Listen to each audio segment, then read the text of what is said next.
Hi friends, எல்லாருக்கும் வணக்கம். இன்றைக்கி மார்னிங் பிரேக்ஃபாஸ்ட் எங்கள் வீட்டில் என்ன செய்கிறதுன்னு தான் பார்க்க போகிறோம். பார்க்கலாம் வாங்க. ஆனியன் ஊத்தப்பம் செய்ய போகிறோம். இதுக்கு தேவையான அளவுக்கு தோசை மாவு எடுத்திருக்கேன். இது கூடவே நான் பெரிய வெங்காயம், கொஞ்சமாக மல்லித்தலை, கருவேப்பிலை எல்லாத்தையும் கட் பண்ணி வச்சுருக்கேன்.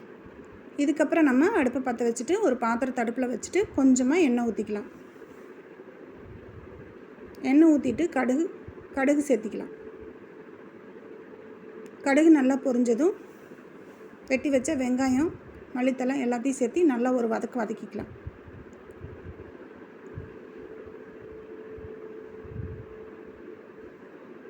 அதிகமாக வதக்க தேவையில்லைங்க, லைட்டாக வதக்கினா போதும்.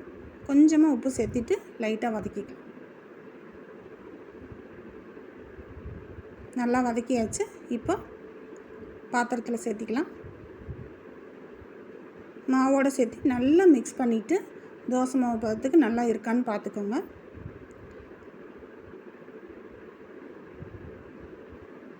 இப்போ அடுப்பை பற்ற வச்சுட்டு தோசைக்கல் அடுப்பில் வச்சுக்கலாம்.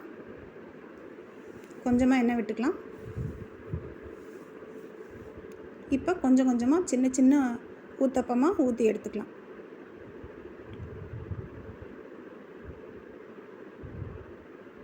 திருப்பி போட்டுக்கலாம்.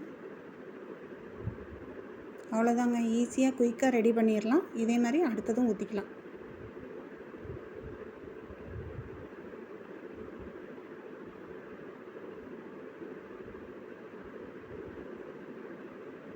அவ்வளோதாங்க, சூப்பராக ஊத்தப்பம் ரெடி ஆயிடுச்சு. இதே மாதிரி நீங்களும் செஞ்சு பாருங்கள். என்னோடய ஸ்டைலில் நான் பண்ணியிருக்கேன்.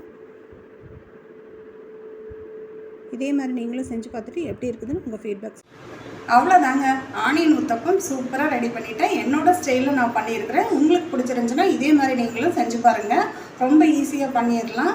இதுக்கு தொட்டுக்கிறதுக்கு நான் தேங்காய் சட்னி தான் பண்ணியிருக்கிறேன். இந்த வீடியோ உங்களுக்கு பிடிச்சிருந்துச்சுன்னா லைக் பண்ணி, ஷேர் பண்ணி, சப்ஸ்கிரைப் பண்ணுங்கள், சப்போர்ட் பண்ணுங்கள். Thank you friends. மீண்டும் இன்னொரு வீடியோவில் சந்திக்கலாம். நன்றி, வணக்கம்.